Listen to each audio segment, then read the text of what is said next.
రాత్రి 6:30 అభిషేక్ ఆఫీస్ నుంచి ఇంటికి వచ్చాడు. ప్యాకెట్ తీస్తున్న సమయంలో గుర్తు వచ్చింది.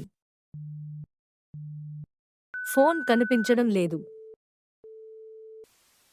అలమారాలో చూశాడు. టేబుల్ పై లేదు. చెత్త బుట్టలో కూడా చూశాడు. ఏదీ కనిపించదు. అప్పుడే అతడు ఫైండ్ మై డివైస్ ఓపెన్ చేశాడు. ఒక్కసారి లొకేషన్ చూసి షాక్ అయ్యాడు. ఫోన్ పోలీస్ స్టేషన్లో ఉంది. వెంటనే అక్కడికి వెళ్ళాడు. పోలీసు స్టేషన్లో అతడికి ఫోన్ ఇచ్చారు. ఆఫీసర్, ఈ ఫోన్ రాత్రి 11:45కి ఒక యాక్సిడెంట్ సైట్లో దొరికింది. అభిషేక్ ఆశ్చర్యపోయాడు. ఓయ్, అది నా ఫోన్, కానీ నేను ఇంట్లోనే ఉన్నాను.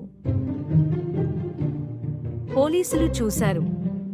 ఫోన్ ఫేస్ ఐడితో ఓపెన్ అయింది. అతడే. ఆ ఫోన్లో ఒక ఆడియో రికార్డింగ్ ఉంది.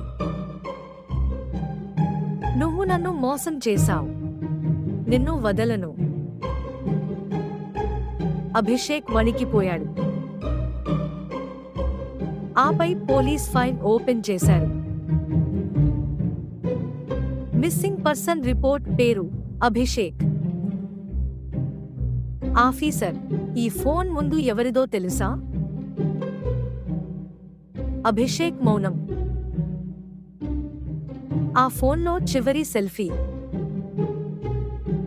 మరణించిన అభిషేక్ బాడీ పక్కన నలుపు దుస్తుల్లో నవ్వుతున్న ఒక మిస్టరీ వ్యక్తి. పోయిన ఫోన్ వెతకకండి. ఏది దొరకాలో తెలియదు.